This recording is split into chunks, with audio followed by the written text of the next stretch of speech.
এবার নবীজি ডাক দেবেন আবু হুরায়রা, এতগুলো মানুষ খাইলি, তুইও খাইলি, সবাই পেট ভরিয়া খাইলি, আমার পেয়ালার দুধ যেটুকু দিছিলাম সেটুকুই রইল, এক বিন্দু পরিমাণ দুধ তো কমাইতে পারলি না, কেমন খাওয়া খাইলি?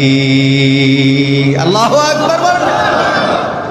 এবার হযরত আবু হুরায়রা ডাক দেবেন, পয়গম্বর, মসজিদে নববীর বারান্দায় যত পরিমাণ সাহাবী আছে, আরো কয়েকশো সাহাবী আয়না যদি খাওয়া দেন, তারপরও কিন্তু পেয়ালার দুধ বিন্দু পরিমাণ কমবে না।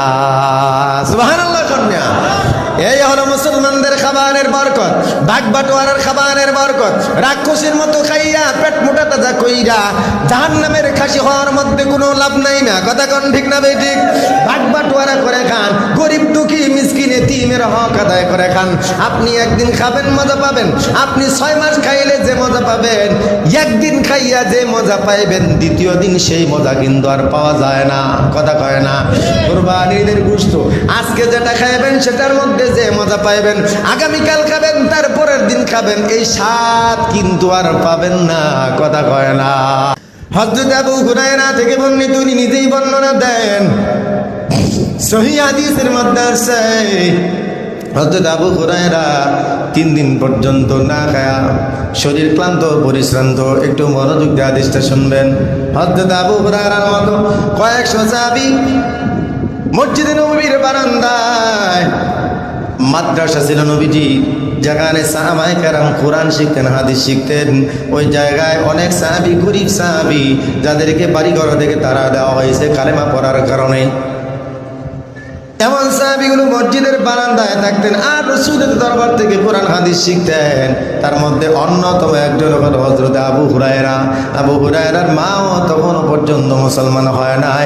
রাসূল দোয়া করছেন, কান্না করছেন, তারপর আল্লাহ পাক হেদায়েত দিয়েছেন। জোরে বলুন সুবহানাল্লাহ।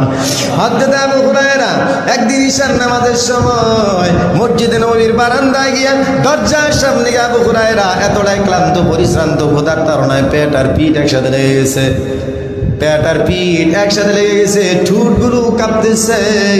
ঈশার নামাজের পূর্ব মুহূর্তে মসজিদের 2 কাত কোনো মতে বসে বসে নামাজ পড়লেন 4 রাকাত। নামাজ পড়ার পর দরজার সামনে গিয়ে এমনভাবে চিত হয়ে শুয়ে পড়লেন। ভাবলেন 3 দিন ধরে খাই না, দেখি আজকে আমার এই দুরবস্থা দেখিয়া। নবীর সাহাবায়ে কেরাম তো মেহমানদারি করার জন্য পাগল, নিজে না খাইয়া অন্যের মুখে খাবার তুলে দেওয়ার জন্য পাগল ছিলেন সাহাবায়ে কেরাম। একটা খেজুর হলে পর্যন্ত ভাগাভাগি করে খাইতেন। আল্লাহর নবীর দরজায় যদি কোনো সাহাবে